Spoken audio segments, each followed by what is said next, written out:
Bonjour à tous, avec l'aide de Dieu, nous allons étudier la Gemara, le traité Beitza d'Av Gimel Amud Bet 3b. Dans le cours précédent, 3a, Rabbi Yochanan a ramené les paroles de Rabbi Yehuda dans le traité Shabbat et les paroles de Rabbi Yehuda dans le traité Eruvin. Et Rabbi Yochanan a dit qu'il y a une contradiction dans les paroles de Rabbi Yehuda. Comment cela? Dans le traité Shabbat, on nous dit que s'il y a du jus qui a coulé d'un fruit pendant Shabbat ou Yom Tov, ce jus-là est interdit d'après les Chachamim, les sages. Rabbi Yehuda dit, il faut faire une différence. Il faut savoir quelle est la destination de ce fruit. Qu'est-ce que le propriétaire veut faire avec ce fruit? Si ce fruit est destiné à être mangé et non pas pour en faire du jus, alors le jus qui a coulé pendant Shabbat et Yom Tov est permis. Si ce fruit est destiné à être pressé pour faire du jus, à ce moment-là, on n'a pas le droit de profiter de ce jus pendant Shabbat et Yom Tov. Ce qui en découle de cela, c'est que si le fruit est destiné à être mangé, ce qui en découle du fruit, on a le droit de le manger aussi. Un raisin qui est destiné à être mangé, s'il y a du jus de raisin qui va sortir, on a le droit d'en profiter pendant Yom Tov, pendant Shabbat. Pourquoi? Vu que le raisin, l'entité numéro 1, est permise pendant Shabbat, pendant Yom Tov, elle est destinée pour être mangée, donc le jus qui en coule aussi est permis. Alors Rabbi Yochanan a dit, ce qui découle des paroles de Rabbi Yehuda, que si j'ai une poule qui est permise d'être mangée pendant Yom Tov, parce que c'est une poule qui est destinée à être mangée, donc j'ai le droit de faire la shrita de cette poule pendant Yom Tov. Donc l'œuf qui va sortir de cette poule, lui aussi, il est permis d'après Rabbi Yehuda. Ça, c'est ce qu'on voit, qu'on déduit des paroles de Rabbi Yehuda dans le traité Shabbat. D'un autre côté, dans le traité Eruvin, Rabbi Yehuda nous dit, lorsqu'il y a 2 jours de Rosh Hashanah, parce qu'on a un doute, est-ce que Rosh Hashanah c'est le 30e jour du mois de Elul, ou bien le premier jour du mois de Tishri? Donc il y a 2 jours de Rosh Hashanah. Vu que c'est sûr qu'un de ces 2 jours-là, c'est un jour qui est profane, Rabbi Yehuda nous dit, parce que chaque jour il est différent. Il y a le 30e jour du mois de Elul, il y a le premier Tishri. Rosh Hashanah, c'est ou le 30e jour du mois de Elul, ou le premier Tishri. Donc d'après Rabbi Yehuda, il y a un des 2 jours qui est chol, qui est profane. Rabbi Yehuda donc nous enseigne, il dit comme ça, que s'il y a une poule qui a pondu un œuf le premier jour de Rosh Hashanah, le 30e jour du mois de Elul, le jour même, on n'a pas le droit de le manger. Le lendemain, on a le droit de le manger. Parce que de 2 choses l'une. Si le 30e jour du mois de Elul, c'est-à-dire le premier jour de Rosh Hashanah, c'était Yom Tov, tu n'as pas le droit de le manger aujourd'hui. Mais si aujourd'hui c'est Yom Tov, donc demain c'est Chol, demain c'est un jour ordinaire profane, donc tu as le droit de le manger demain. Et si le premier jour de Rosh Hashanah était un jour profane, donc le 2e jour de Rosh Hashanah qui est Yom Tov, tu as le droit de manger l'œuf qui a été pondu le premier jour de Rosh Hashanah, qui était un jour profane. En tous les cas, qu'est-ce qu'on voit? Que d'après Rabbi Yehuda, s'il y a un œuf qui a été pondu le premier jour de Rosh Hashanah, Rabbi Yehuda dit, le premier jour, tu n'as pas le droit de le manger. Tu pourras le manger seulement le 2e jour de Rosh Hashanah. Donc, qu'est-ce qu'on déduit de cette Mishnah dans le traité Eruvin? Que d'après Rabbi Yehuda, un œuf qui a été pondu Yom Tov est interdit de le manger. Donc, Rabbi Yehuda se contredit. Donc, Rabbi Yochanan avait répondu à sa manière. Il avait dit qu'il faut inverser l'opinion de Rabbi Yehuda avec celle des sages dans le traité Shabbat. C'est-à-dire, à la place de dire que c'est les sages qui interdisent toujours le jus qui sort des fruits sans différencier si c'est un fruit qui est destiné à être mangé ou un fruit qui est destiné à faire des fruits, à faire du jus. Rabbi Yochanan a dit non. Et ça, c'est l'opinion de Rabbi Yehuda. C'est Rabbi Yehuda qui dit que lorsqu'il y a du jus qui sort d'un fruit, quoi qu'il arrive, on ne va pas regarder qu'est-ce qu'il est ce fruit-là. Si ce fruit-là est destiné à être mangé ou pas, c'est interdit. Et c'est les chachamim, c'est les sages que eux différencient. Si ce fruit est destiné à être mangé ou bien destiné à faire du jus. Ça, c'était l'opinion de Rabbi Yochanan, comme on l'avait appris à la fin du cours précédent, qui avait dit que Mukhlef et Ashita, il faut inverser les opinions dans la Mishnah du traité Shabbat. Maintenant, nous allons voir encore 2 réponses dans Daf Gimel Amud Bet 3b. Comment répondre à cette contradiction dans les paroles de Rabbi Yehuda. Ravina Amar. Ravina nous dit. Rashi en haut à gauche. Ravina Amar ha de kama Rabbi Yochanan. Ça que Rabbi Yochanan il a répondu en disant que Mukhlef et Ashita, il faut inverser les opinions dans le traité Shabbat. Ravina il dit Loti pour.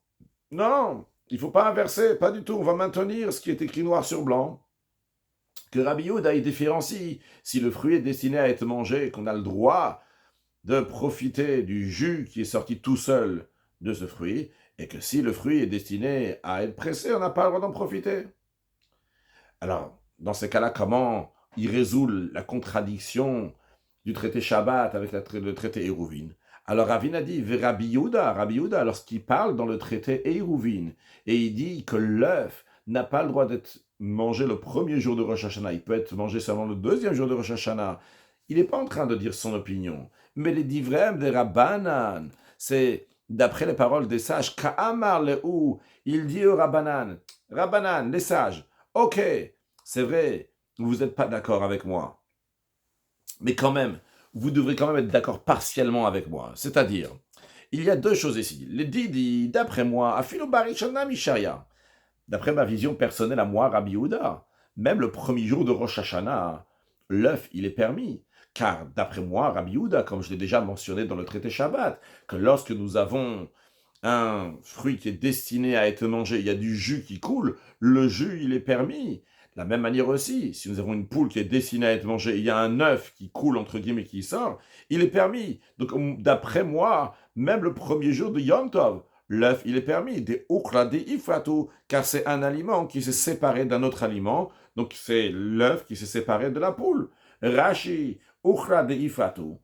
Kevan de Mishum Srita Lika. Et vu qu'il n'y a pas le problème de Srita, donc de presser, les Kamishum Mashnu Shezavu, il n'y a pas le problème de liquide qui a coulé, parce qu'on ne craint pas ici que la personne va presser ce fruit-là pendant Yom Tov, vu que le propriétaire veut avoir ce fruit-là pour le manger et non pas pour le jus qui va en couler. Et donc, l'écart, il n'y a pas Beomed Lachila dans un cas où le fruit il est là pour manger, la poule est là destinée pour manger. Donc, ce qui va en sortir sera permis. Sur ça, d'après moi, il n'y a aucun souci. Cet œuf qui sort de la poule. Mais elle les dit trop. Mais d'après vous, je comprends que vous ne pensez pas comme moi. Vous pensez que l'œuf, il est interdit lorsqu'il a été pondu Yom Tov. Mais quand même, Udulimia de Bashenishaya, soyez d'accord avec moi que le deuxième jour de Rosh Hashanah, l'œuf devrait être permis. Pourquoi? Parce que il y a deux saintetés. Il y a deux saintetés, ça c'est 2 jours qui sont différentes.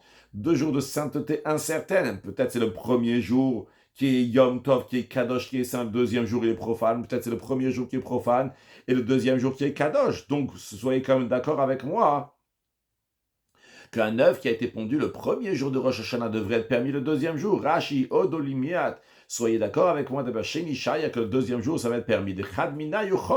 Parce que un des 2 jours, il est chol. J'ai sauté un Rashi, le Rashi d'avant le dit, ou d'après vous, que vous interdisez l'œuf qui a été pondu le premier jour de Yom Tov, vous l'interdisez même le deuxième jour.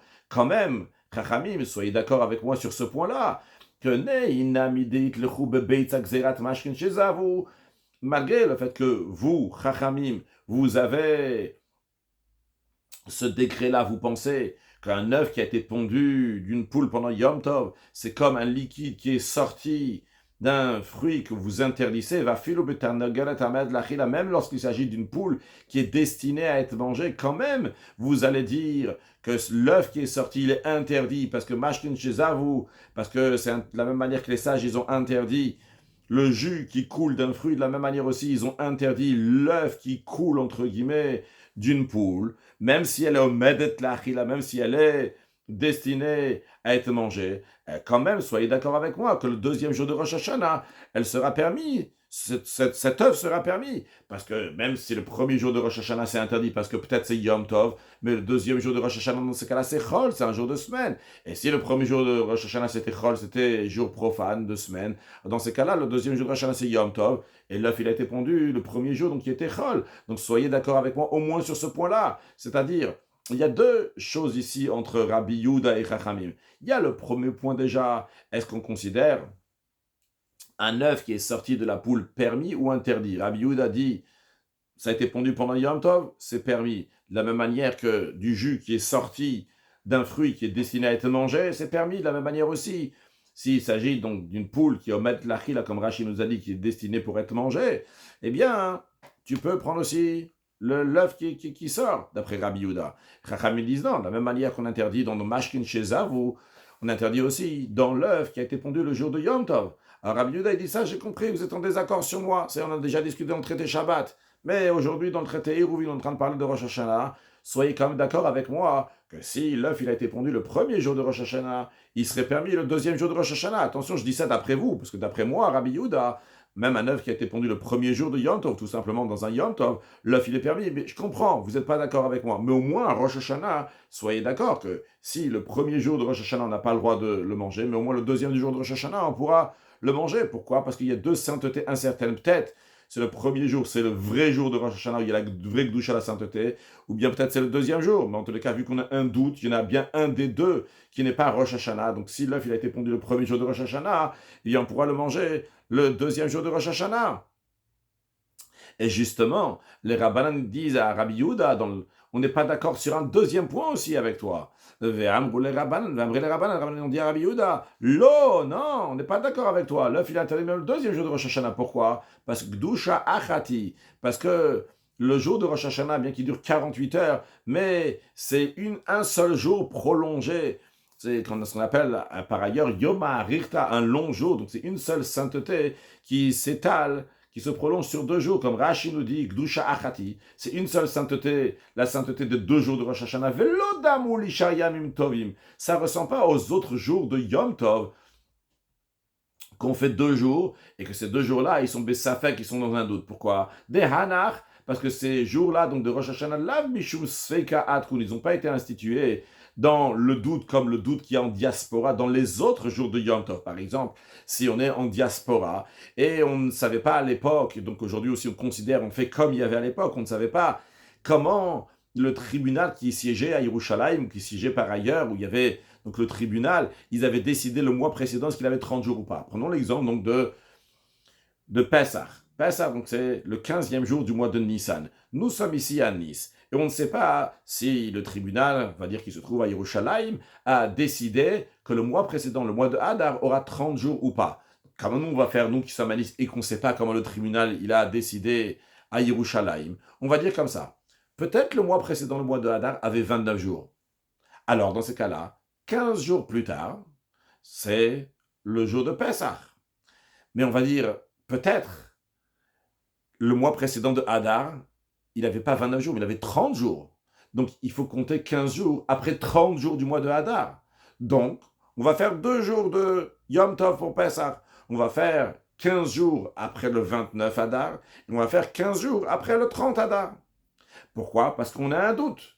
Et nous qui sommes ici en diaspora. Mais en ce qui concerne Rosh Hashanah, ça n'a pas été institué donc par ce doute-là. Dav Bisman Bedin, parce que même à l'époque du tribunal, Ayu aussi Motam Shneyamim, il le faisait 2 jours. Imbao Eidim Minamin Chaolmala, si les témoins sont arrivés après l'heure de Mincha, après l'après-midi, et après donc c'est ce moment-là, Kedamrin Rosh Hashanah, comme on dit dans le traité Rosh Hashanah. C'est-à-dire, comment les choses se passaient à l'époque du tribunal? Il n'y avait pas de calendrier, et c'était fait exprès, ce n'était pas par manque, parce qu'on ne sait pas faire de calendrier ou quoi que ce soit.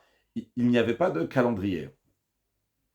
Les témoins se présentaient au tribunal le lendemain de la nuit entre le 29 et le 30. Imaginons qu'aujourd'hui on est le 29, ce soir c'est le 30.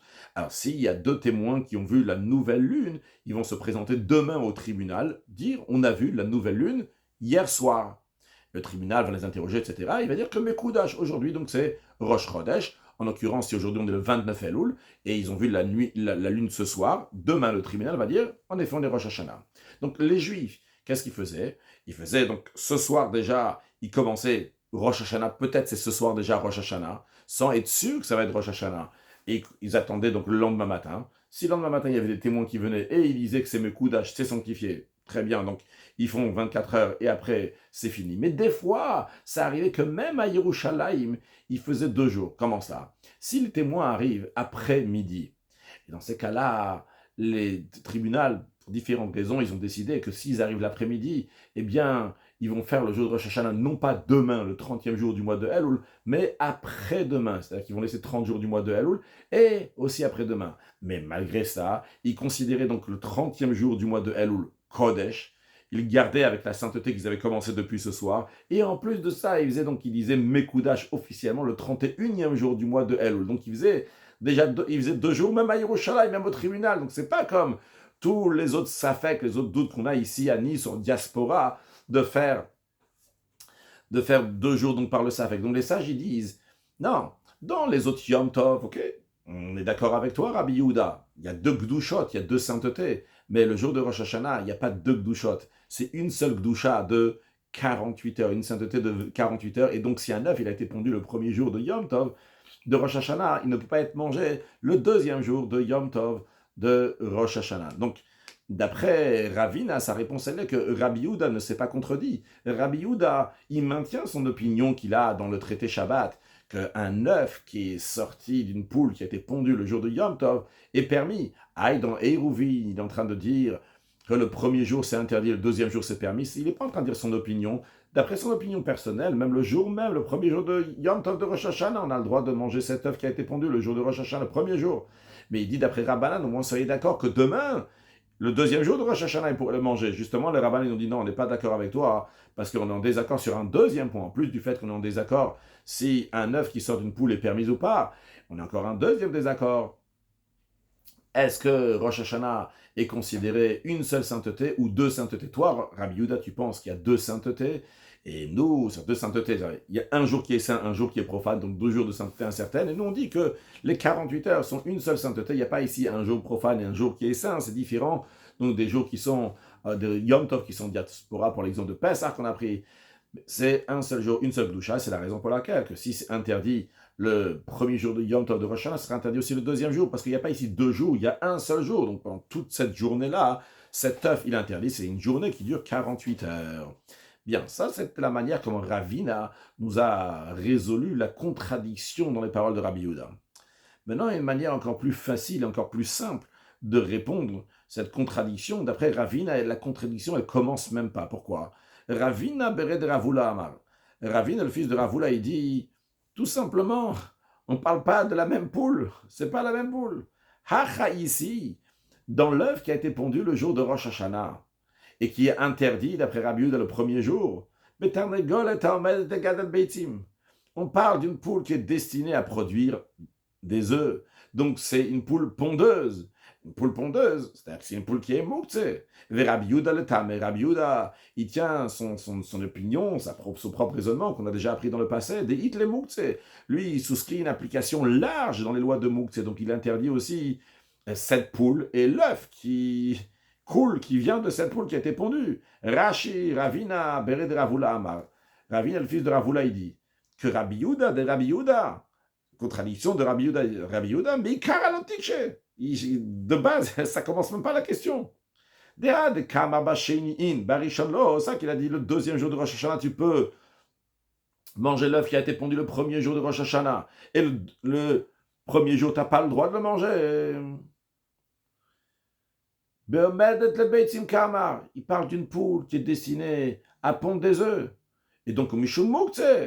Donc, elle est Moukse. V'lo Mishum Mashnu chez vous. Ça n'a aucun rapport avec ce qu'on est en train de discuter dans le traité Shabbat, du liquide qui a coulé. Le liquide qui a coulé, on peut en discuter dans un contexte d'une poule qu'elle-même, elle est destinée à être mangée, comme le fruit qui est destiné à être mangé, le raisin qui est destiné à être mangé, il y a du jus qui coule du raisin, il y a un œuf qui coule de la poule. La poule, elle est permise à manger, le raisin, il est permis à être mangé. Donc, l'œuf qui est sorti de la poule, il est permis de la même manière que le jus qui est sorti du raisin, sans qu'on l'a pressé, ce raisin qui n'est pas destiné à être pressé, est permis. Mais ça, c'est dans le traité Shabbat. Mais là-bas, tu peux en faire une déduction pour les paroles de Rabbi Yehuda, dans un cas où la poule elle-même, elle n'est pas mouktsé. Et en effet, dans ce cas-là, Rabbi Yehuda te dira, de la même manière que le jus qui sort du raisin, qui n'est pas destiné à être pressé, il est destiné à être mangé, tu as le droit de profiter de ce jus. Rabbi Yehuda te dirait, de la même manière, c'est une poule qui omet de la rila, qui est destinée à être mangée. Eh bien, l'œuf qui en sort le jour de Yom Tov, tu as le droit de le manger. Mais dans le traité Eruvin, il parle, Beomedet, les gad el betzim, elle est pondeuse, et donc elle est mouktsé. Maintenant, la Gemara revient sur les opinions que nous avons vues, comment on explique Bet Hillel, Bet Shammai dans la Mishnah. On rappelle que dans la Mishnah, tout au début du traité, on a dit que un œuf qui a été pondu Yom Tov, Bet Hillel interdit de manger cet œuf, et Bet Shammai permet de manger cet œuf. Et on avait vu plusieurs opinions, c'est pas des opinions, c'est des explications, comment expliquer Bet Hillel.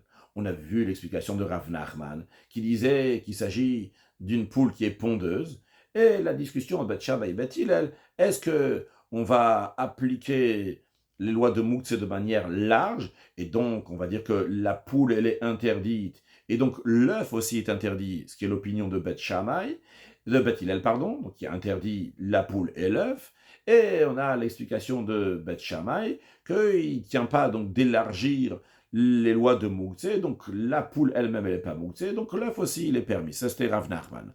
Après on avait eu l'explication de Rabba, que Rabba il dit l'interdiction, elle est parce qu'il y a Hachana. On avait dit que ça s'appelle Hachana de Rabba, la préparation que Rabba exige pour qu'on puisse manger Shabbat quelque chose, qu'on puisse manger Yom Tov quelque chose. Il faut que ça ait été préparé pendant le Chol, pendant le jour de semaine. Et vu que on parle ici d'un œuf qui a été pondu le dimanche, qui est Yom Tov, qui est le lendemain de Shabbat, donc cet œuf a été préparé bidé Shamaïm, donc naturellement cet œuf a été préparé, il s'est fini, il s'est formé dans la poule le jour de Shabbat pour être pondu le jour de dimanche qui est Yom Tov, et donc c'est la raison pour laquelle que cet œuf est interdit, et on a interdit pas seulement un Yom Tov qui tombe dimanche, mais tous les autres Yom Tov qui tombent lundi, mardi jusqu'à vendredi. Donc en tous les cas, d'après Rav Nachman et d'après Rabba, c'est d'ordre biblique que cet œuf est interdit d'être mangé pendant Yom Tov, cet œuf pondu pendant Yom Tov.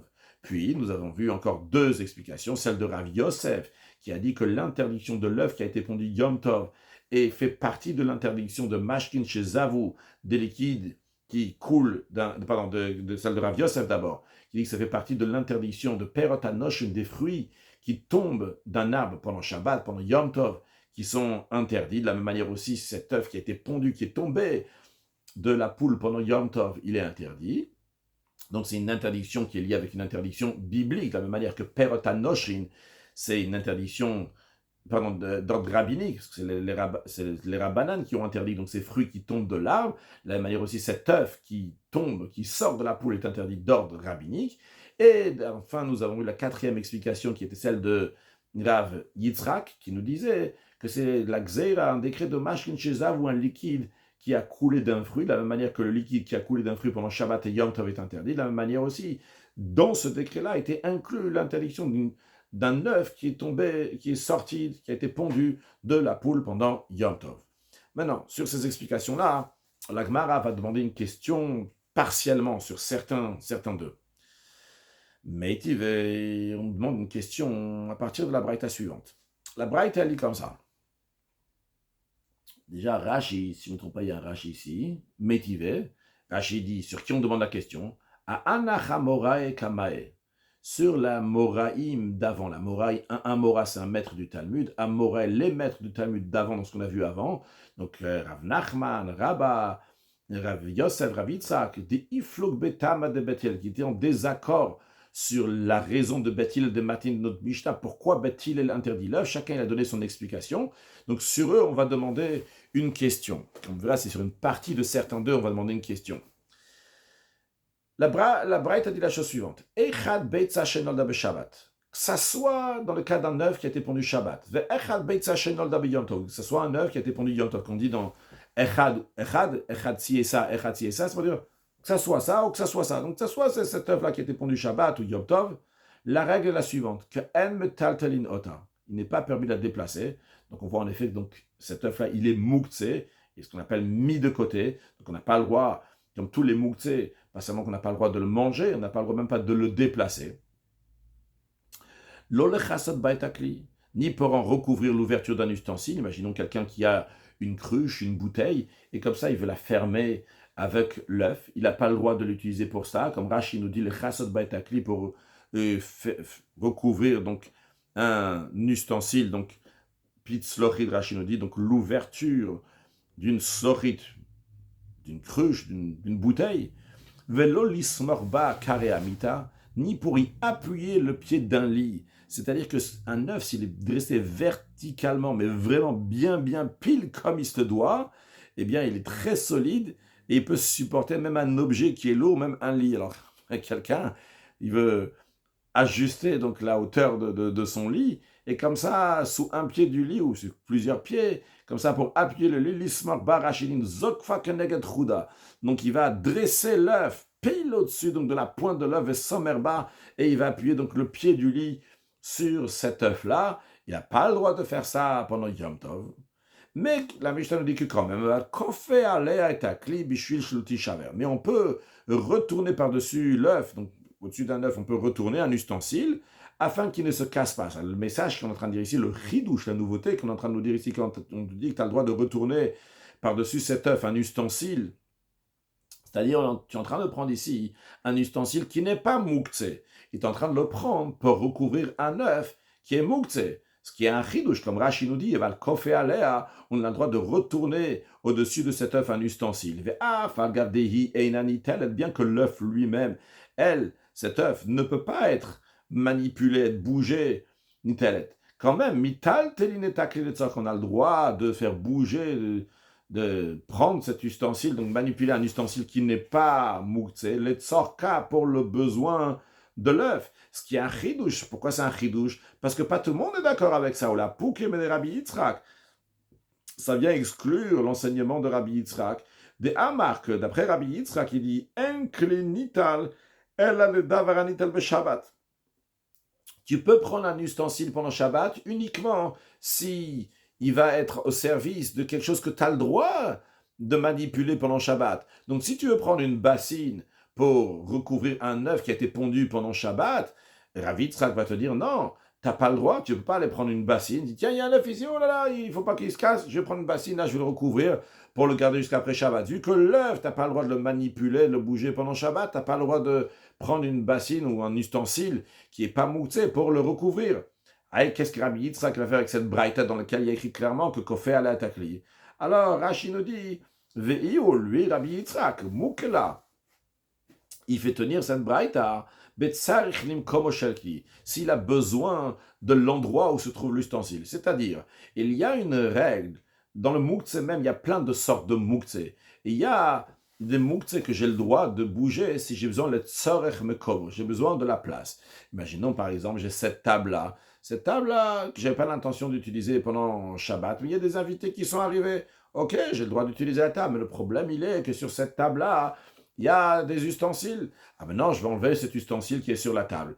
Non, j'ai pris cet ustensile-là, bien même quand c'est un mouktsé, cet ustensile. Mais s'il est le tzorech mekom, j'ai besoin de la place ici. J'ai le droit de prendre cet ustensile. Maintenant, une fois que je prends cet ustensile qui est le tzorech mekom, pour le besoin de la place, que j'ai besoin de la table ici pour les invités, eh bien, je peux prendre cet ustensile et l'amener, le déposer là où je veux. Alors, Rabbi Yitzhak, qui te dit, quand tu dis, il va le kofé alea et akli bishvil sheloti shaver, quand cette braïte, elle te dit que tu as le droit de retourner par-dessus l'œuf un ustensile pour pas que l'œuf va se casser, on parle que la personne, elle avait sur la table un cli, un ustensile qui était mou, mais il a pris maintenant de la table, parce que le tzorech mekomo, il avait besoin de la place qu'il y a sur la table. Et donc, une fois qu'il a dans la main, il peut aller même jusqu'à l'endroit où se trouve l'œuf, et là-bas, il va déposer cet ustensile.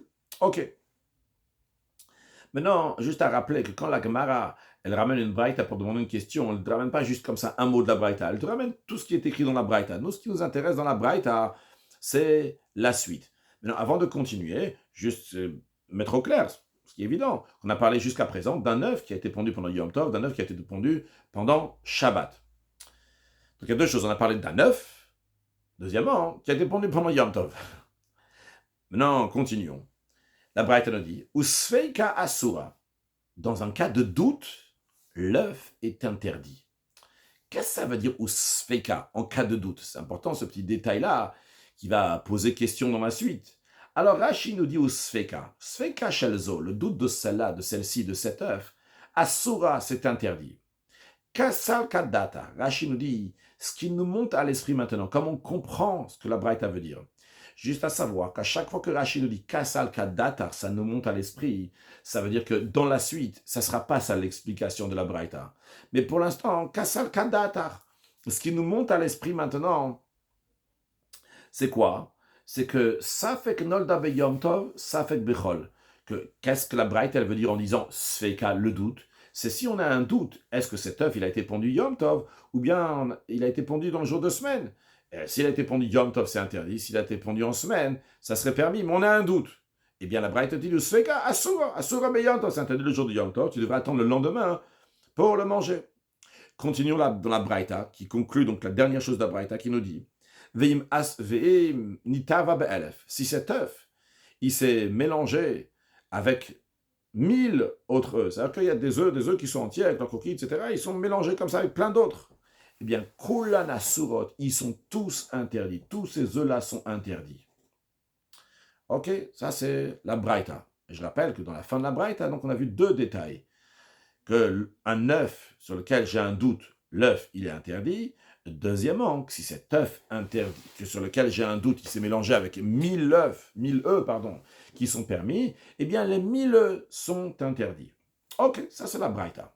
Maintenant, la Gemara va venir à questionner. Avant de questionner, déjà, la Gemara va dire sur qui il n'y a pas de question. Alors, Rav Nachman, la Gemara ne va pas en parler, dans les commentaires c'est discuté pourquoi, mais on va dire déjà Rabba. La Gemara dit, Bishlam al Rabba. On peut bien comprendre cette braïta d'après l'opinion de Rabba. Rabba, il a dit qu'un œuf qui a été pondu pendant Yom Tov, quelle est la source de son interdiction? C'est une interdiction biblique, d'Amar Mishumachana, parce qu'il a dit un œuf, et il y a le problème s'il a été pondu Yom Tov, qui a été préparé le Shabbat qui est avant Yom Tov. Il n'était pas préparé, il n'a pas été préparé de la semaine pour Yom Tov. Et d'après lui, c'est d'ordre biblique, on avait appris avant, donc l'opinion de Rabba, cette hachana de Rabba, ça vient d'un verset biblique, Vehechinu et Asher Yaviu, qui doivent amener, ils doivent préparer ce qu'ils vont manger le jour de Shabbat. Donc, vu que d'après Rabba, c'est l'interdiction d'un œuf qui a été pondu, c'est d'ordre biblique, donc on peut comprendre pourquoi cet œuf, il est interdit, et s'il s'est mélangé avec des choses d'autres choses, ils sont interdits, parce qu'il y avait Sveka de Oraita, parce qu'ici, nous avons un doute sur quelque chose qui est d'ordre biblique. On ne sait pas si ça a été pondu le jour de Yom Tov ou ça a été pondu le jour de semaine. Eh bien, quand tu as un doute sur quelque chose qui est d'ordre biblique, eh bien, c'est le chumra, on est strict. En effet, il y a une différence. La Torah dit qu'il y a une différence. Quand quelque chose, on a un safek sur quelque chose qui est des oraita ou bien quelque chose qui est des rabanan. Quand on a un doute sur quelque chose qui est d'ordre biblique, c'est le chumra, on est strict. Quand on a un doute sur quelque chose qui est d'ordre rabbinique, on est indulgent. Ici, d'après Rabba, c'est d'ordre biblique l'interdiction d'un œuf qui a été pondu pendant Yom Tov. Quand on a un doute qu'il y a une loi biblique, eh bien, il est tranché de manière stricte. Donc on peut comprendre pourquoi Sfeika Asura, pourquoi le doute, le doute c'est interdit. Mais là, les Rav Yosef, mais d'après Rav Yosef, ou le Rabbi Yitzhak, d'après Rabbi Yitzhak, que les deux, ils disent que l'œuf, il est interdit à cause d'un décret rabbinique, donc c'est d'ordre rabbinique. Sfeika de Rabbanani, dans ces cas, c'est un doute qui est lié à une loi rabbinique.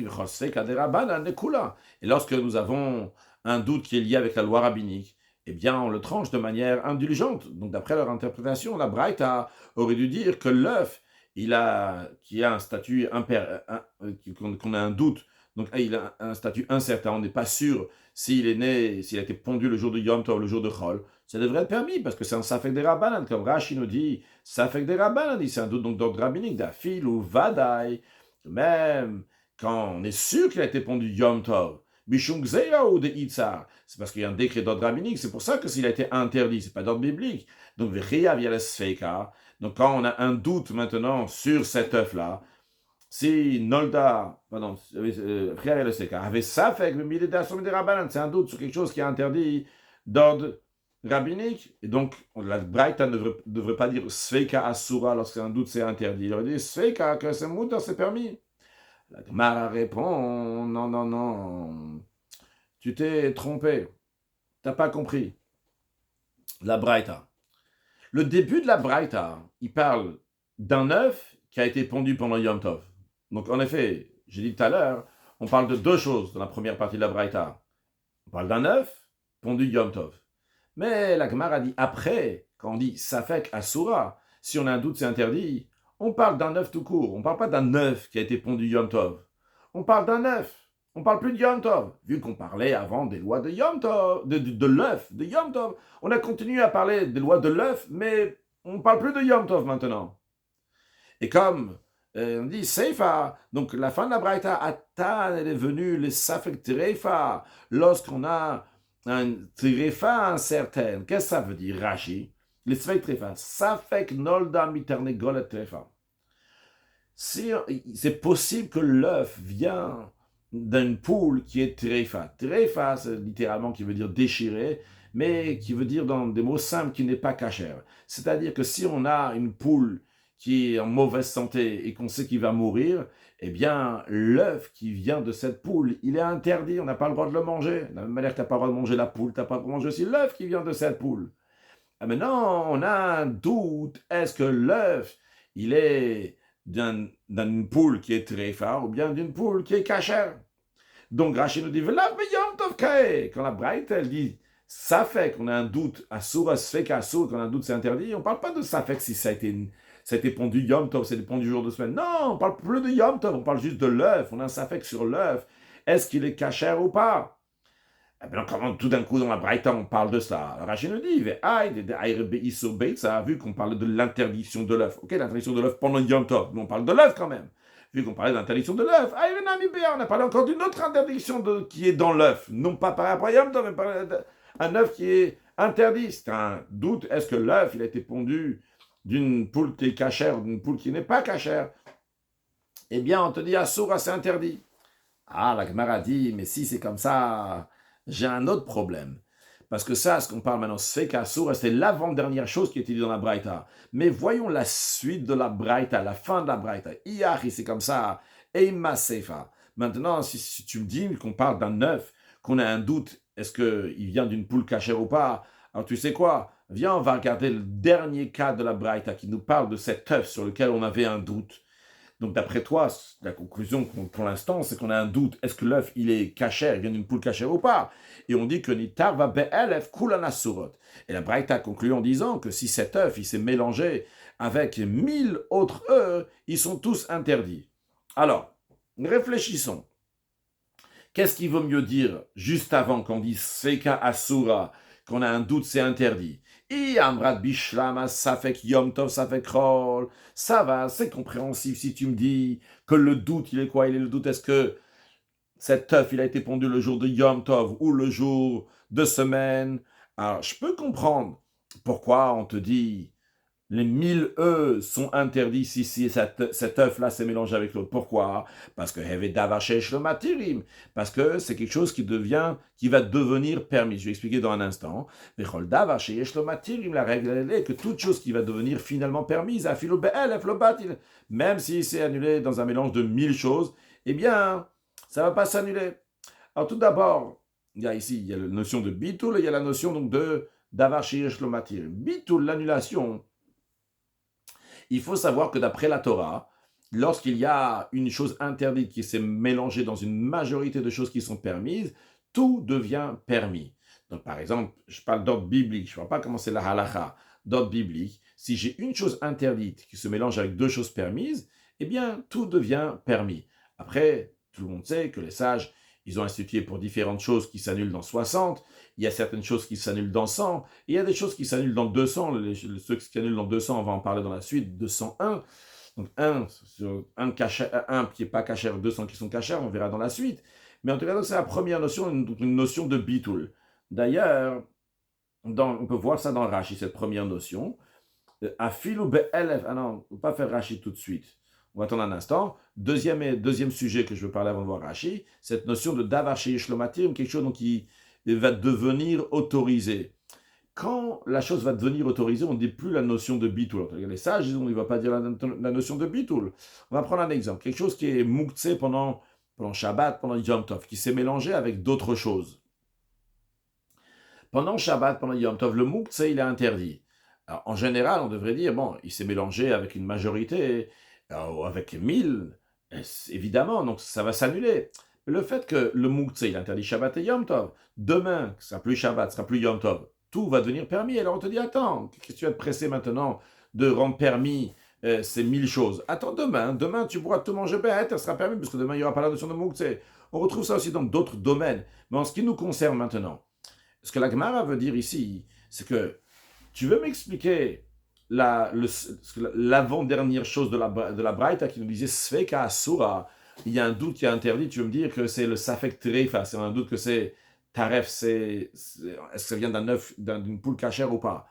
Mais c'est problématique. Je pourrais mieux comprendre la Seifa, la dernière chose de la Braïta, si tu me dises que l'avant-dernière chose, la Sveka Asura, le Safek c'est quoi? C'est le doute, est-ce que ça a été pondu Yom Tov ou ça a été pondu dans la semaine? Je peux comprendre après quand on me dit que si cet œuf-là, que j'ai un doute s'il a été pondu Yom Tov, il a été pondu Shabbat, il est interdit, c'est mélangé avec 1000, les 1000 sont interdits. Pourquoi? Parce qu'on va te dire, écoute, c'est vrai, c'est un seul qui est Mouktsé, qui est interdit, qui s'est mélangé avec tous les autres. Mais tu sais quoi, tu peux attendre demain. Demain, tout va devenir permis. Alors attends demain. C'est la raison pour laquelle que la Brighton dit que si cet œuf, il a été mélangé avec 1000, tout devient interdit. Ça, c'est si tu vas m'expliquer comme ça. On va revenir dans quelques instants. Voyons d'abord Rashi, la notion Sheyesh lo matirim, quelque chose qui peut être permis, qui va devenir autorisé. Qui peut le manger donc après Yom Tov, de manière tout à fait permise, comme l'exemple qu'on a donné, qu'on est en train de parler.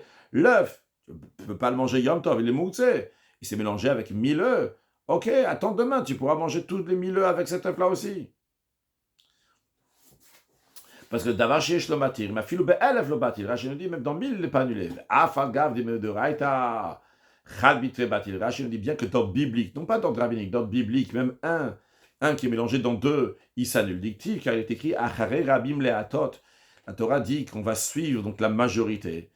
Mais quand même, achmur rabanan, les sages, ils ont été stricts. Oh, il veyesh lo matirim lacharzman, vu que ça va être autorisé après, plus tard, donc en l'occurrence après Shabbat, après Yom Tov sera autorisé, lo yochlen beisura de bitul, ne le mange pas de manière interdite en utilisant la notion de bitul, d'annulation. Attends demain, tu pourras le manger. Donc ça, je reviens maintenant dans la Gemara, ça si on explique que Sveika Asura, le doute c'est quoi? C'est un doute. Est-ce que ça a été pondu Yom Tov ou Chol ou semaine?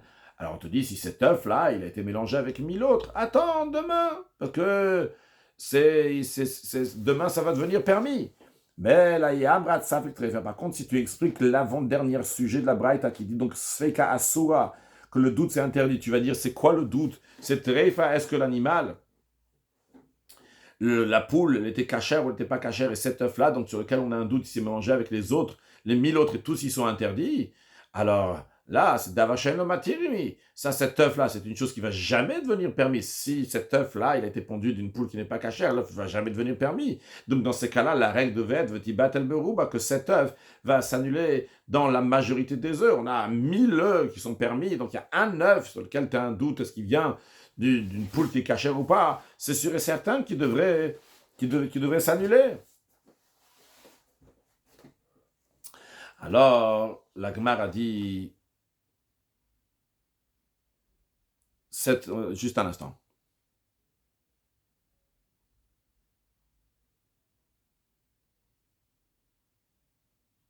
Ok. La Gemara a dit, Vechi Tema. Donc la Gemara va proposer une réponse. Elle va dire non, mais cette réponse, de toute façon, tu ne peux pas la dire. Donc ça va être un long Vechi Tema. Pour voir cette réponse-là, ça va nous mettre du temps. On va la prendre donc doucement. Vechi Tema. Déjà le principe, la réponse possible. Si tu vas me répondre que Beitza Chashuv Avalo Beteila, tu veux dire qu'un œuf, il est considéré comme quelque chose qui est important. Et donc, il ne peut pas s'annuler dans un mélange, parce qu'il y a dans les lois de Bitoul, dans les lois d'annulation, il y a plusieurs lois. Par exemple, on a pris Davaché Shlomatir, il y a un instant, quelque chose qui peut être permis demain, et il va être autorisé plus tard. Dans l'exemple qu'on a vu demain, des fois ça peut être un peu plus tard, des fois c'est par une action qu'on doit faire, et par cela ça va devenir permis. Donc c'est pas bataille. Donc il y a plusieurs lois. Parmi les lois, c'est quelque chose qui est chachou, quelque chose qui est important. Cette chose qui est importante, elle ne s'annule pas. Alors on pourrait dire que peut-être la raison elle est, parce qu'un œuf c'est quelque chose qui est important. Vu que c'est quelque chose qui est important, c'est la raison pour laquelle il ne peut pas s'annuler. Mais la Gemara va nous dire cette réponse-là, elle ne peut pas répondre d'après toutes les opinions, parce que pas tout le monde va dire que l'œuf, il est important. Le principe que nous allons voir, c'est est-ce que l'œuf, il est important ou il n'est pas important? Ça va découler de deux manières comment voir l'importance d'une chose. Nous allons voir une manière qui dit que lorsque la chose est des fois comptée, c'est considéré important. Et d'après, on va avoir une deuxième opinion, pour que ça soit considéré important, il faut que ça soit toujours exclusivement compté. Les œufs, est-ce qu'ils sont toujours comptés ou bien des fois on les vend en gros comme ça, sans les compter à l'unité? Alors, la réponse, elle est que des fois, on les vend à l'unité, mais pas toujours, on ne les vend pas toujours à l'unité. Alors, est-ce que c'est suffisant pour être rachouv ou pas? D'après une opinion, c'est considéré déjà rachouv, même si des fois, pas toujours, on les vend à l'unité, c'est déjà considéré rachouv. On va avoir une deuxième opinion qui dit qu'il faut toujours que ça soit vendu à l'unité. Et uniquement à ce moment-là, c'est quelque chose de rachouv, vu que les œufs ne sont pas toujours vendus à l'unité. Dans ces cas-là, ils ne sont pas rachouv, donc ils ne sont pas importants. Et donc, on ne veut pas dire que l'œuf, il est important d'après cette opinion. C'est l'idée qu'on va voir. Donc, sur le texte, cette explication de dire que l'œuf, il est important, c'est la raison pour laquelle il ne peut pas s'annuler, même s'il y a 1000 œufs qui sont cachers, mais vu qu'il y a un œuf, on a un doute s'il est caché ou pas, donc tous les œufs, on ne peut pas les prendre. Alors ça va bien d'après celui qui dit que Kol chez Dakolimanot Chaninu, que dans l'enseignement de Rabbi Meir que nous allons voir dans quelques instants, la manière comment il faut enseigner cet enseignement, c'est Kol chez Dako, tout ce qui est généralement compté et vendu à l'unité, il ne peut pas être annulé. D'après lui, l'œuf aussi, ça rentre dans ce critère-là. En général, c'est compté. Ça existe aussi qu'on le vend, que ce ne soit pas compté. Mais il est compté aussi, c'est suffisant pour considérer Khashouv, et donc il ne sera pas battu, il ne sera pas annulé. Elle a demandé à Anna, mais d'après l'opinion qui dit que dans les paroles de Rabbi Meir, ce qu'il faut enseigner, c'est chez Dakol Imanot Shalinut, que uniquement ce qui est exclusivement vendu à l'unité, lui, il est considéré Khashouv, et lui, il n'est pas annulé. Maïkala Meima, qu'est-ce qu'on va pouvoir dire? L'œuf, il ne va pas rentrer dans les critères de celui qui dit que chez Dakol Imanot, ça doit être vendu exclusivement toujours à l'unité. Voyons sur le texte de Rashi. Ça va bien après l'opinion de celui qui dit les Kaman plus loin, on va voir sur l'opinion de Rabbi Meir. Dans l'opinion de Rabbi Meir même, il y a deux opinions. Il y en a un qui dit, un mandama qui dit que Kol, c'est Dakoli Manot Chaninu. Mais Mishnat Orla, c'est un Mishnah dans le traité Orla qui dit le Kaman, qu'on va voir plus loin. De l'Obatil qui ne s'annule pas tout ce qui est important, et quand c'est important, Kol, c'est Dakoli Manot. En général, c'est compté. De l'obatil, c'est-à-dire que quand quelque chose n'est pas annulé, d'où on sait que c'est pas annulé, mashma kol davar sheyesh bnei adam amakpidim alav bnei chashivuto. Toute chose que il y a des gens qui sont stricts, qui font attention vu que cette chose est importante. Et comment ils le vendent? Ils ne le vendent pas en vrac, mais le mochob minyan le vendent à l'unité. Alors, d'après cette opinion-là, l'œuf rentre dans ce critère-là. Beitsanami, l'œuf aussi, harbe mochimota bemin, il y a beaucoup de gens qui vendent l'œuf à l'unité, donc on peut considérer l'œuf quelque chose de rachouf, d'important, et donc qui n'est pas annulé. Et le mande amaret chez Darko, par contre, d'après celui qui dit dans les paroles de Rabbi Meir, que on ne va pas dire que ce qui est en général vendu à l'unité, mais des mashma et am yuchad lekar, d'après cette opinion-là, c'est uniquement ce qui est exclusivement comme ça. Ça n'existe pas que quelqu'un va le vendre comme ça, de manière approximative. C'est toujours vendu à l'unité. Toujours dans Rachir, d'après lui, Meimar. Qu'est-ce qu'on va dire pour cet œuf-là qui est interdit, qui s'est mélangé dans les 1000 autres? De mashma, un œuf, harbe peamim, le bach il rajoute le mot peamim, beaucoup de fois. Nimkaret be'omed, elle est vendue donc de manière approximative. Belominyan, sans être compté. Qu'est-ce qu'on va dire d'après lui? Alors, avant d'avoir la réponse, la Gemara va nous dire où est-ce qu'on retrouve ces deux opinions. Alors, avant de retrouver ces deux opinions-là, on va voir une Mishnah, dans la Mishnah, dans l'opinion de Chachamim et l'opinion de Rabbi Meir, Chachamim, et on va voir dans les paroles de Rabbi Meir, après, une fois qu'on aura fini cette Mishnah, dans les paroles de Rabbi Meir, comment Rabbi Yochanan dit dans les paroles de Rabbi Meir, et comment Resh Lakish, comment Rabbi Shimon ben Lakish dit dans les paroles de Rabbi Meir. On va voir comment Rabbi Yochanan dit que il faut dire dans les paroles de Rabbi Meir, Et Sheda Kol Imanot, et comment Rabbi Shimon ben Lakish dit Kol Sheda Kol Imanot. Voyons. Donc on n'a pas encore répondu à la question. Juste pour ne pas perdre le fil, ce qu'on est en train de dire maintenant, on est en train de comprendre pourquoi dans la Braïta on dit que cet œuf-là, la Braïta que nous avons vue avant, pourquoi on dit que l'œuf qui s'est mélangé dans 1000, il n'est pas annulé?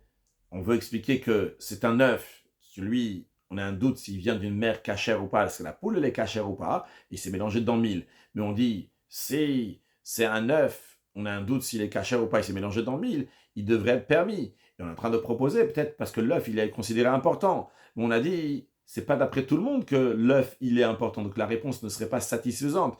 Et on est en train d'expliquer où est-ce qu'on retrouve ces deux opinions. Est-ce que l'œuf, il est considéré important ou pas. En vérité, on ne va pas dire clairement des opinions qui parlent d'un œuf, mais on va voir des opinions qui parlent des choses qui sont généralement comptées ou bien des choses qui sont exclusivement comptées. Une opinion qui dit les choses qui sont généralement comptées sont considérées importantes, donc en l'occurrence l'œuf serait considéré important, et d'après cette opinion, on pourrait oui comprendre pourquoi la Braïta nous dit qu'un œuf qui s'est mélangé dans 1000 œufs, vu que cet œuf-là, on a un doute s'il est cachère ou pas, alors les 1000 œufs sont tous interdits, et on verra, donc l'autre, donc d'après lui on peut comprendre, mais d'après celui qui dit qu'il faut toujours que ce soit quelque chose qui est compté, l'œuf ne rentre pas dans ces critères-là, il n'est pas toujours compté, donc il n'est pas chachouv, et d'après lui il faudrait comprendre pourquoi l'œuf qui s'est mélangé dans les 1000 ne s'est pas annulé, il devrait s'annuler. Mais tout d'abord, donc voyons, Ditnan. On enseigne dans une Mishnah, Misha yulo chavile tiltan shel kila kerem, celui qui possédait de bottes de funet grec, donc c'est une sorte d'haricot, qui étaient des kilaim de la vigne. Kilaim, donc c'est un mélange de choses qui ont été plantées ensemble. La Torah, en effet, l'interdit de planter des céréales ou des légumes avec des pépins de raisin. Si ça a été fait, ça s'appelle kilea kerem, donc le mélange de la vigne, et la Torah, l'interdit même d'en profiter, un isur ana. Comme Rashi nous dit, tiltan d'abord, min kitnit, une sorte de légumineuse, donc qui est fait le matekdera, qui est fait pour adoucir donc la marmite, donc qui est utilisée en tant qu'épice. Et donc cette personne-là a des chavil et tiltan. Alors évidemment, hein, des funets grecs en général, ils sont permis, c'est des légumes, ils sont permis. Mais là, ici, le problème, il est que ces funets grecs ont été plantés en même temps que la vigne, donc ils sont interdits. Qu'est-ce qu'il faut faire avec? Idalku. Ils doivent être brûlés. Rashi idalku, kedin kila kerem. C'est la loi donc des mélanges des choses qui ont été plantées dans la vigne, donc c'est ce mélange de la vigne. Shenema, comme la Torah dit, pen tugdash, de peur que ça va être tugdash, littéralement, qui vient du langage de kadosh, qui veut dire donc saint, saint, qui est dans le sens de séparer, mais on apprend ici le mot tugdash, c'est que tukad esh, le feu va les brûler, c'est-à-dire qu'on va devoir les brûler, des asirebana, car on n'a même pas le droit d'en profiter, c'est-à-dire que des fois il y a des choses qu'on n'a pas le droit de manger, mais au moins tu peux les vendre, tu peux les donner à ton animal, ici tu n'as même pas le droit d'en profiter. Tukdash, tukadesh, il faut les brûler. Donc Rabbi Meir nous dit qu'il faut les brûler. Donc ça, ce qui est évident. Maintenant, dans un cas que Nitar, bon, c'est pas même pas Rabbi Meir, ça c'est d'après tout le monde que Idal, que ça doit être brûlé. Maintenant, dans un cas que Nitar, vous abacherot, imaginons que ces bottes se sont mêlées à d'autres bottes qui étaient permises. Donc on a ces bottes-là de funet grec qui sont des mélanges de la vigne, qui doivent être brûlés. Ils sont mélangés avec d'autres bottes de funet grec qui sont permis. Après, après, ce groupe-là qui s'est déjà mélangé, s'est mélangé encore avec encore un autre groupe. Eh bien, Kulamidalku, ils doivent tous être brûlés, dit Rabbi Meir, d'après les paroles de Rabbi Meir, tout doit être brûlé. Vachachamim omrim, les sages disent, non, il faut voir, si il y a une botte de funet grec qui est mélange de vigne, qui s'est mélangée en tout finalement, il y a 200 autres bottes de funet grec qui ne sont pas de mélange de vigne, eh bien, Yalo be'achatomatayim peuvent s'annuler à 201. D'après Rashi ici, comme il explique, qu'est-ce que c'est Yalo, en général, ça veut dire s'annule, mais ici, dans le sens ici, littéralement, ça se monter, tu dois prendre une botte des 201, celle-là, tu vas la brûler, tout le reste des 200 autres, ils sont permises. Et Rashi, Yalo be'achatomatayim. S'il y a une botte de funet grec qui était de mélange de vigne, qui est interdit, et qui s'est mélangée avec 200 autres bottes de funet grec qui sont permis, eh bien, il va sortir de ces 201 bottes, il va en faire sortir une botte de funet grec, Veidalek, et il va la brûler, Veachar, les 200 autres moutarim sont permis. Et Rashi nous informe que Vezeshir bitul kilaim ve'orla. Ça, c'est la quantité, comment on annule les kilaim, donc le mélange de vigne en l'occurrence. Ve'orla, les fruits de orla. Orla, c'est un arbre. Dans ces 3 premières années de vie, tout ce qui va sortir de cet arbre, donc les fruits, sont interdits. Et si, par exemple, il y a une pomme qui est d'un arbre qui est orla, qui s'est mélangée avec 200 autres pommes qui ne sont pas d'arbre orla, eh bien, cette pomme-là, elle s'annule dans toutes les autres pommes. Donc, ça s'annule dans 200. Donc, que ce soit les kilaim, les mélanges de vignes, ou bien que ce soit la orla, donc les fruits interdits les 3 premières années de l'arbre, quand ils sont mélangés avec des autres, s'il y a 200 de plus, eh bien, ça s'annule. En l'occurrence, donc, D'après les sages ici, ces mélanges de vin, cette botte de funègre qui s'est mélangée avec 200 autres bottes, eh bien, Rashi nous a dit, t'en enlèves une, tu la brûles, et le reste, donc, sont permis de manger. Quelle est la raison de Rabbi Meir qui dit que tous les bottes sont interdits, même si il y a une botte de funègre qui s'est mélangée avec 500 bottes, une botte de funègre qui s'est mélangée avec 200, 500 autres bottes. Shaya Rabbi Meir Amer, parce que Rabbi Meir disait, Et shedakol limanot, puisque les bottes de funègre sont comptées et vendues à l'unité, eh bien, elles ne peuvent pas être annulées. Et c'est la raison pour laquelle que Mekadesh, ça rend saint littéralement, ça rend séparé, ça rend inutilisable, ça rend qu'il faut tout brûler.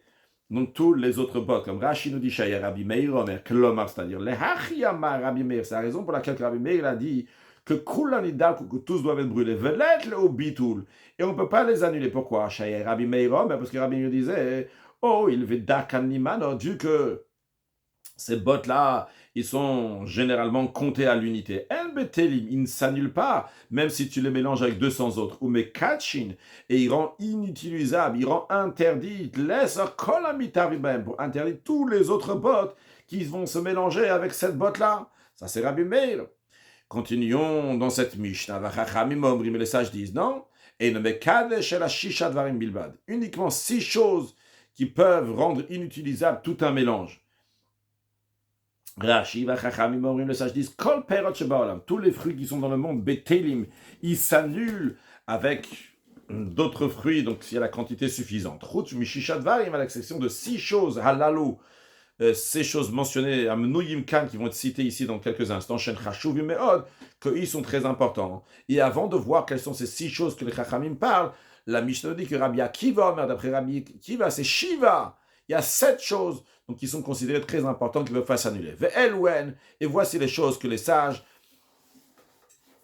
disent qui sont ces 6 choses-là qui sont interdites. Nous avons les goze perer, des noix qui viennent d'un endroit qui sont perer, car en effet, ces 6 choses-là qu'on va voir dans la suite, c'est des choses qui sont de grande taille, c'est des choses qui ont un prix élevé, et c'est des choses dans leur espèce qui sont les plus importantes. Donc ici, c'est goze perer, donc ils sont de grande taille, ils sont un prix élevé, ils sont aussi donc plus importants dans tous les gozim, dans tous les autres noix.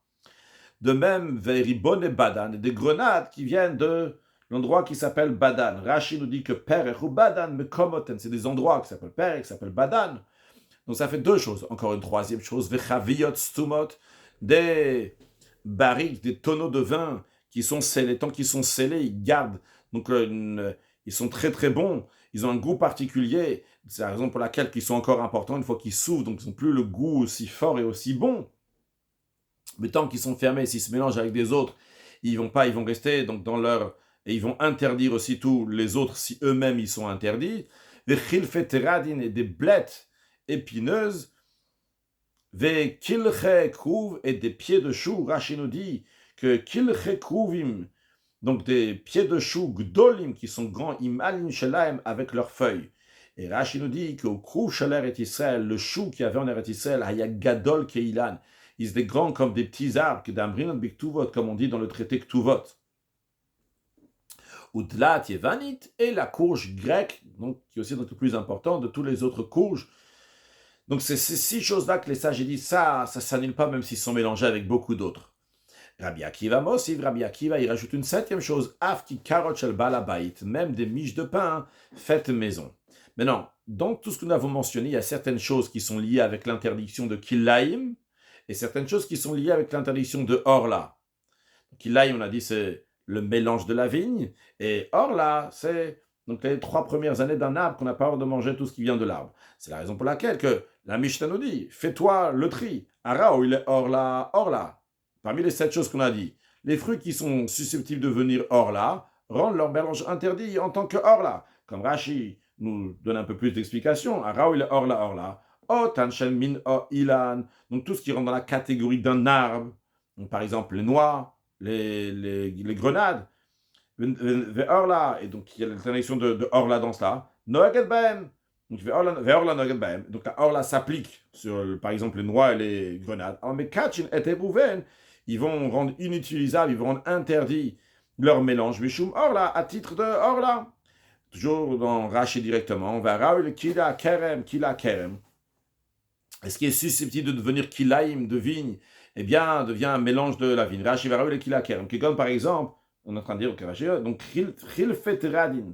Donc par exemple, les blettes épineuses, les kulchekrouv, et les pieds de chou, les carottes, et les miches de pain. Chez Einan min ilan, que ça, c'est pas une sorte d'arbre, c'est pas de l'arbre, c'est des légumes, des légumineuses. Le pain, il est fait avec des céréales.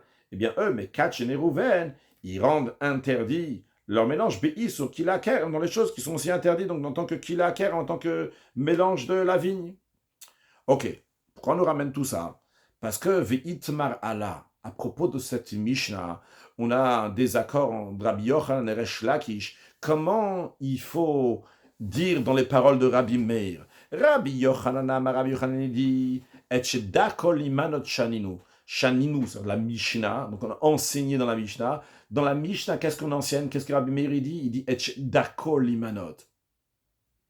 Donc des choses qui sont exclusivement comptées, qui sont toujours comptées, des choses qui sont toujours vendues à l'unité. C'est ça, les choses que Rabbi Meir dit, qui vont jamais s'annuler, même si tu les mélanges dans 500, même si tu les mélanges dans 1000.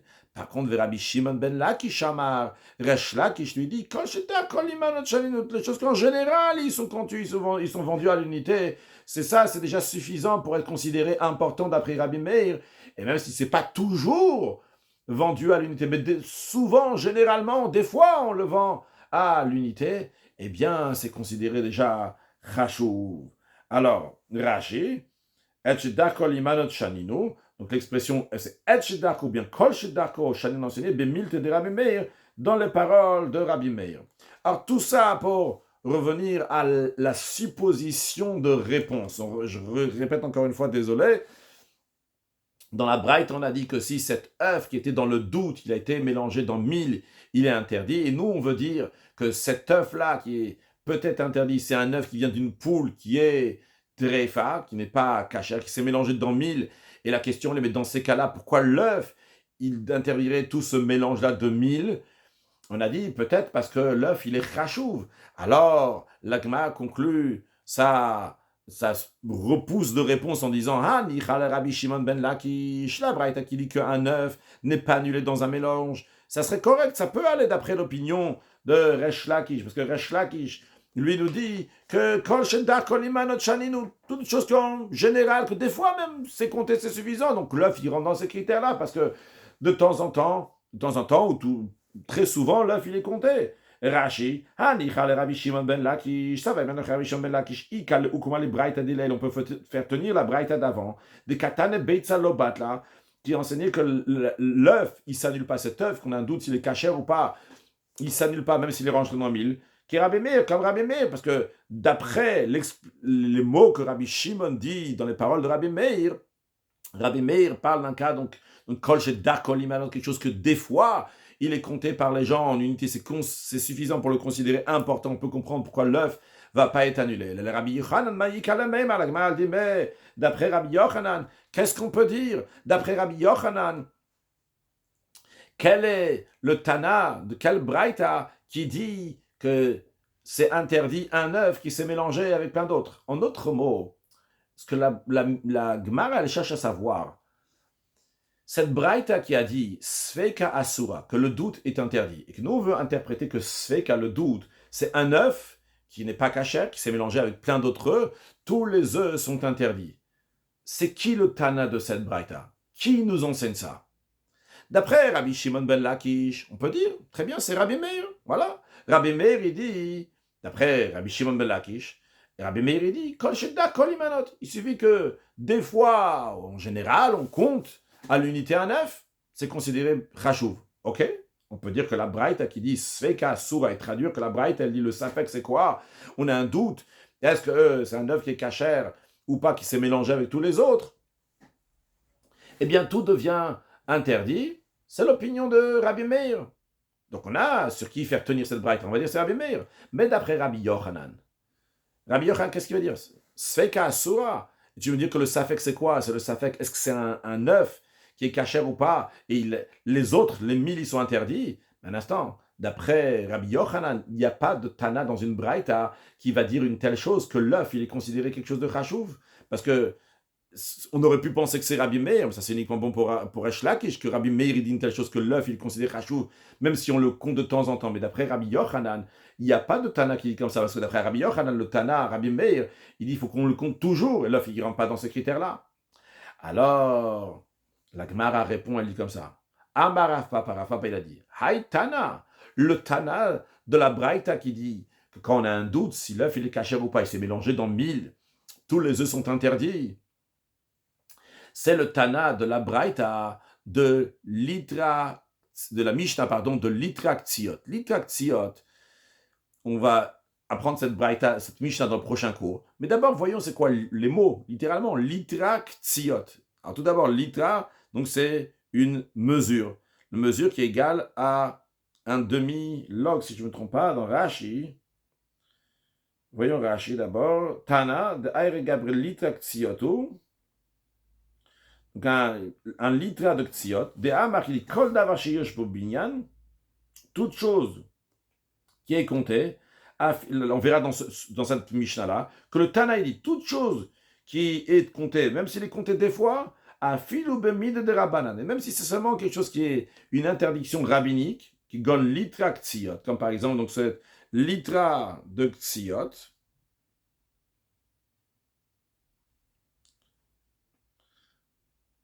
Je dois dire, d'après Rashi, il me semblait que c'était un demi-log. Peut-être c'est un log, ok, on verra. Prochain cours, on aura la confirmation. Litra Ktziot, de Aire Bitoumat Perot. Donc cette Mishnah, elle va nous parler de la Trouma, de la dîme qui est prise sur les fruits. Que la dîme sur les fruits, c'est des rabanan, c'est d'ordre rabbinique. Et on verra que malgré ça, ce Tana-là, il dit, l'obatil, ça s'annule pas, qu'il faresh les kabé, comme on va le voir plus loin.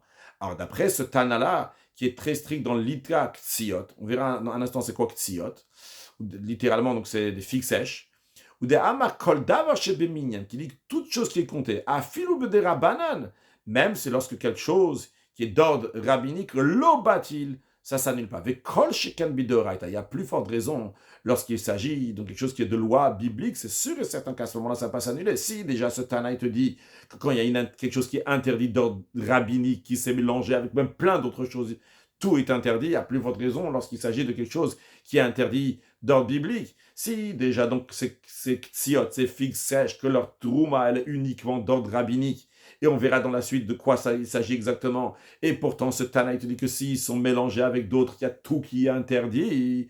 Alors, lorsqu'il s'agit de quelque chose qui est d'ordre biblique, cet œuf, que la Torah elle interdit de manger un œuf qui n'est pas kasher. Comme Rashi nous dit, Kol sheken beitzat treifa, à plus votre raison, un œuf qui n'est pas kasher, qui est d'ordre biblique, c'est sûr que ce sera interdit. On va conclure avec le Rashi d'après l'itraktsiot. Te'enim shenitiabshu bizde besade. Donc, des figues qui ont été séchées dans un champ. À savoir que les figues ont un processus qui est en 3 étapes. La première étape, c'est d'étaler dans le champ pour qu'ils vont sécher. Après, en deuxième étape, on prend un ustensile qui s'appelle Makzoa.